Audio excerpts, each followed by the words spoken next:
తెలంగాణలో సర్పంచ్ల బతుకులకే దిక్కులేదు. రాజకీయంగా ఓట్లేసుకొని క్షేత్రస్థాయిలో పల్లెలకు ప్రభువులైనటువంటి రాజు లెక్క చూసేటువంటి సర్పంచులు ఇలా తెలంగాణలో పాడల మీద పోయేటువంటి దుస్థితి ఉన్నది. తెలంగాణ రైజింగు ఓ ట్రిలియన్లు గిలియన్ల ఎకానమీ అని బయటికి పోయి పోజులు కొట్టుకుంటా మాటలు మాట్లాడేటువంటి రాజకీయ నాయకులు, ముఖ్యంగా రేవంత్ రెడ్డి లేస్తే ఇక తెలంగాణను ఎక్కడనో ప్రపంచం స్థాయిలో మాట్లాడుతూ ఉంటాడు ఆయన. కానీ నువ్వు పల్లెల కాడికి వస్తే అప్పుల పాలయ్యి ఏ కుటుంబం చూసినా కానీ నౌకరు లేని కుటుంబాలలో ఆత్మహత్యలైనాయి. గత ఆంధ్ర ప్రభుత్వం ఆంధ్ర పాలన చేతులలో కూడా రైతుల ఆత్మహత్యలు, శవాలై ఊరేగుతున్నారమ్మా రైతన్నలు, నడి సేన్నల్లో సమాధులైనరమ్మా కూలన్నలు అనుకుంటా పాడుకుంటా తిరిగేది. దాని తర్వాత శవాలై ఊరేగుతున్నారమ్మా నిరుద్యోగులు, నడి సేన్లల్లో నది వీధులలో సమాధులైనరమ్మా మా యువకులు అని చెప్పని పాడుకుంటూ తిరిగే పరిస్థితి ఉండే. ఇప్పుడు తెలంగాణ వచ్చిన తర్వాత కూడా మళ్ళా యువకుల ఆత్మహత్యలు, మళ్ళా పాడలయ్యి సర్పంచుల స్థాయి ఉన్నటువంటి వాళ్ళు, మాజీ సర్పంచులు, వాళ్ళు ఊరికి చేసినటువంటి అభివృద్ధి పల్లెలో చెప్తున్నారు. ఈ రోడ్డును అడుగు మా సర్పంచ్ పేరు చెప్తారు, పిట్టల సంపత్. ఈ ట్యాంక్ నడుగు, వాటర్ ట్యాంక్ నడుగు సర్పంచ్ పేరు చెప్తారు. హాల్ నడుగు సర్పంచ్ సంపత్ పేరు చెప్తారని.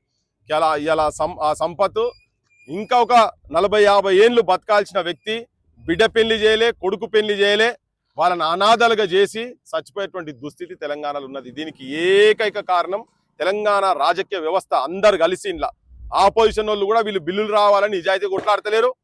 పాలక పక్షం అయితే వాళ్లకు బిల్లులు ఇచ్చే సిచ్యువేషన్ లేదు. ఇంతకు ముందు సర్పంచ్ల సంఘాల మిత్రుడు ఆయన చెప్తుండే, వాళ్ళకు పరిచయం ఉన్నది ముఖ్యమంత్రికి దగ్గరున్న వాళ్ళ దగ్గరికి పంపించిండట. పంపిస్తే ఈ పాత బిల్లుల గురించి మాట్లాడితే ఆయన కసరించుకుంటున్నట. గవర్నీ మాట్లాడదు, చల్ వాళ్ళకు బిల్లులు ఇచ్చేదే లేదు అని చెప్తున్నట. అంటే ఎంతమంది సావులు చూడదలుచుకున్నావు? వాళ్ళు వేరే పార్టీలో కావచ్చు, కానీ నువ్వు నీ పార్టీలో కూడా ఉన్నారు.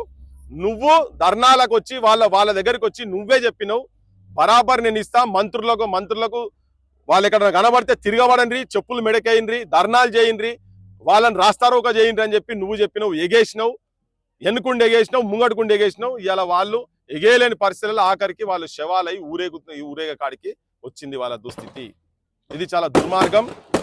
ముఖ్యమంత్రి, రాజకీయ వ్యవస్థ మొత్తం దీన్ని ఇప్పుడు ఇంకొక ఆత్మహత్య జరగకుండా పిట్టల సంపదే ఆఖరి సావుగా చూడాల్సిన పరిస్థితి ఉన్నది.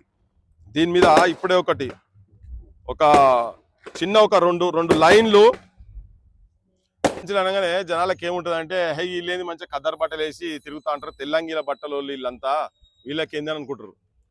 తెల్ల బట్టల కింద సినిగిన బానీను బతుకులైపాయేనా తెలంగాణ సర్పంచుల బతుకులు, సేవ కొరకు పోయి ఇల్లు వాకిలమ్మి అప్పుల పాలాయేనా తెలంగాణ సర్పంచుల బతుకులు, పెండింగు బిల్లులు రాకపాయే